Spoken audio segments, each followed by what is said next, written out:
It was a Wednesday when I discovered my husband had been with another woman. It was sudden when it came, but even more so because I had been lulled into accepting a lack of attention or care.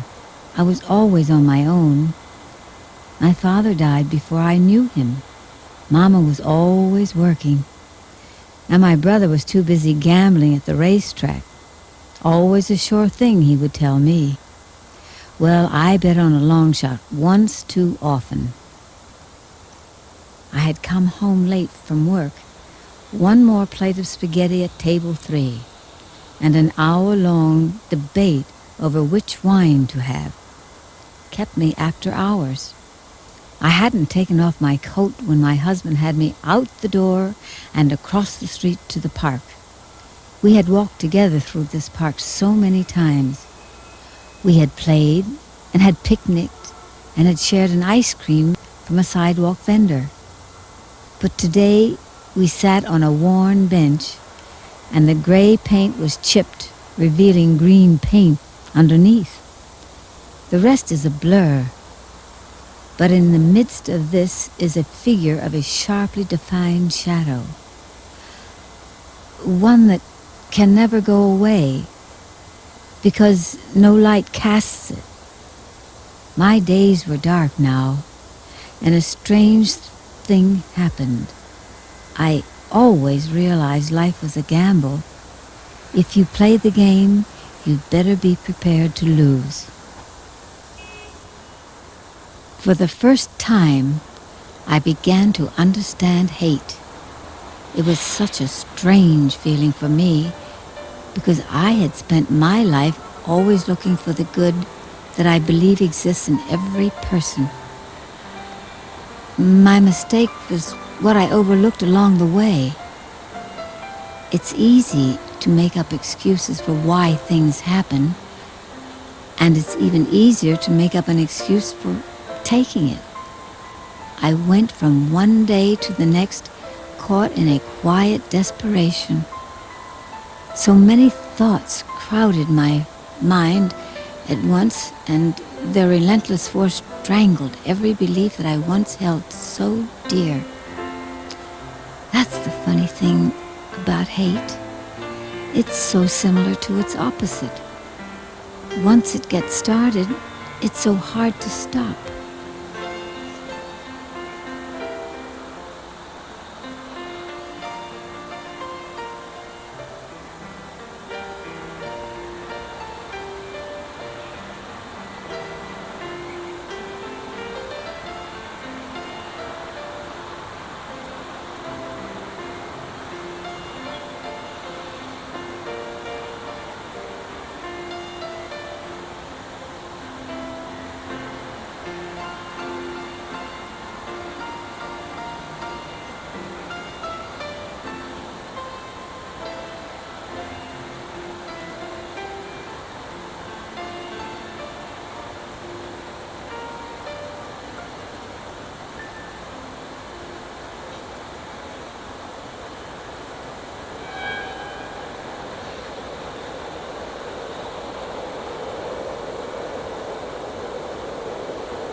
I didn't want to feel it. I wanted to return to the images of other times and other places.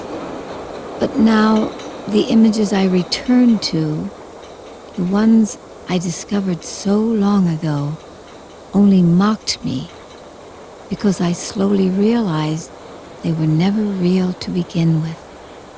Falling in love with a fantasy is a lonely business.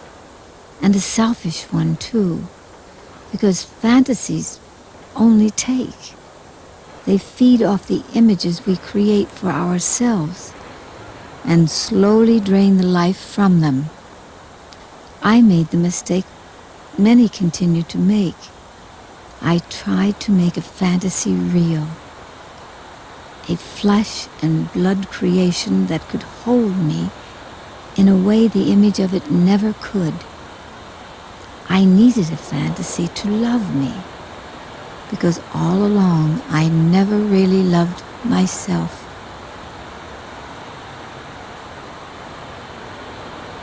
What are you looking at?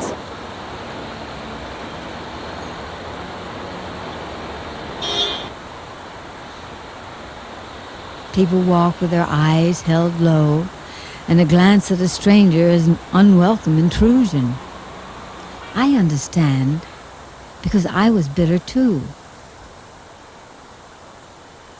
All of us, I think, have a desire for love.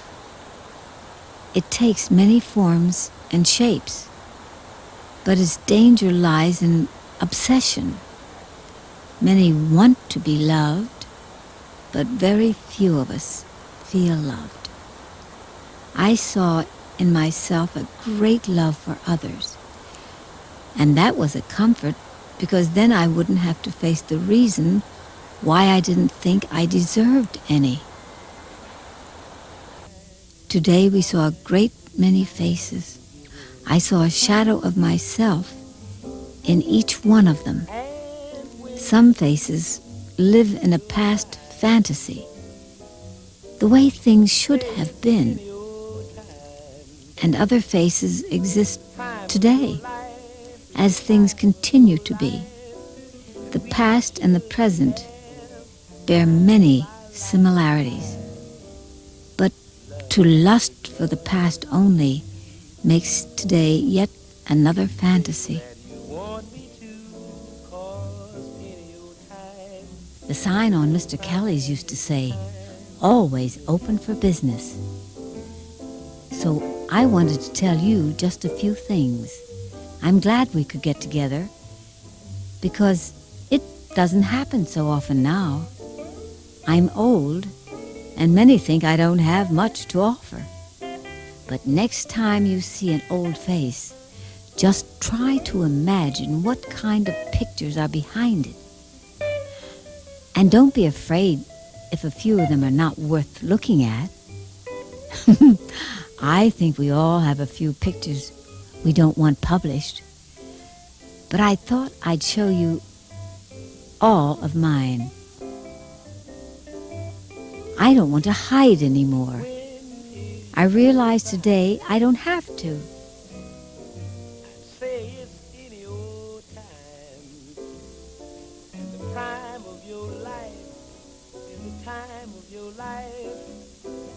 We should have the time of our life. I'd love to make love to you.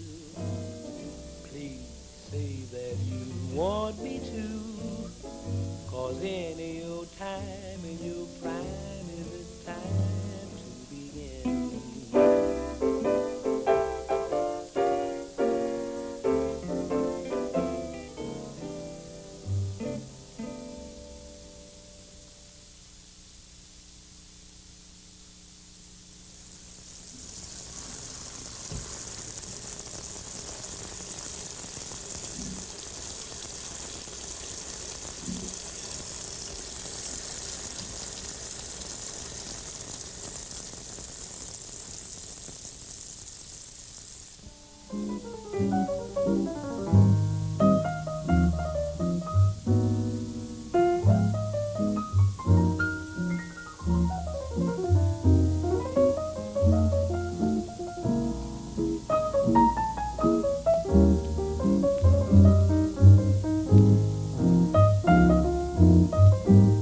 Today I realize the subtle difference between the dream and the fantasy.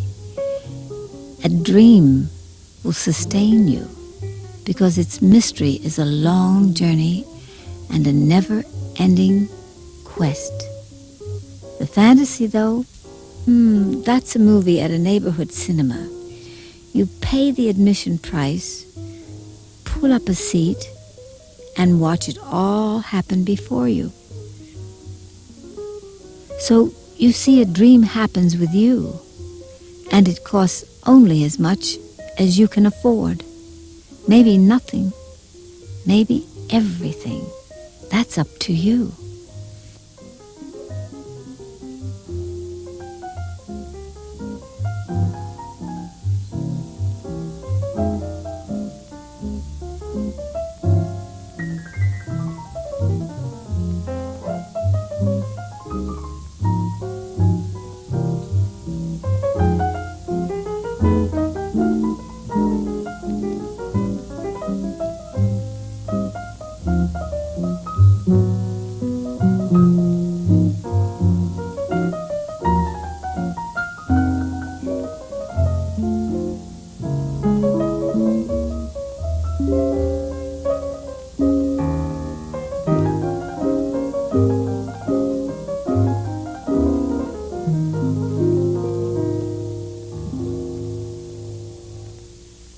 Here's our special for today only, Too Marvelous for Words.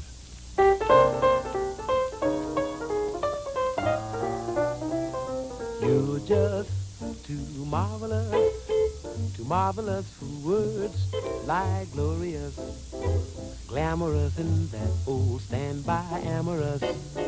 You're just too wonderful. I'll never find the words that tell enough, spell enough. I mean, they just aren't swell enough. You're much, too much, and just too very, very to ever be in Webster's dictionary.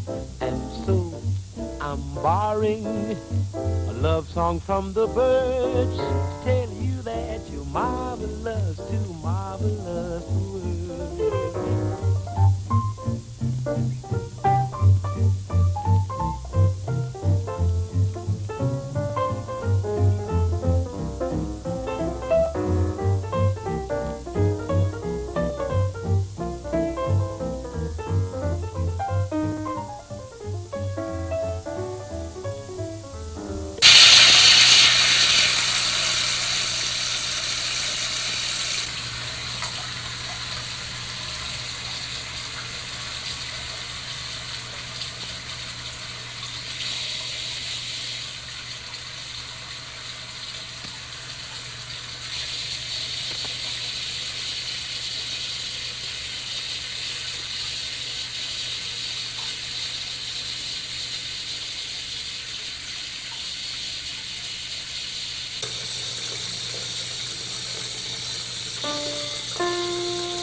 Today has been a dream, and I will continue to dream tomorrow. But I know that I can see it more clearly now, because today is the last day for a sense of loss, and for not really knowing where I'm going. But do you know what? It's the first day for hope, for a new hope.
Good night.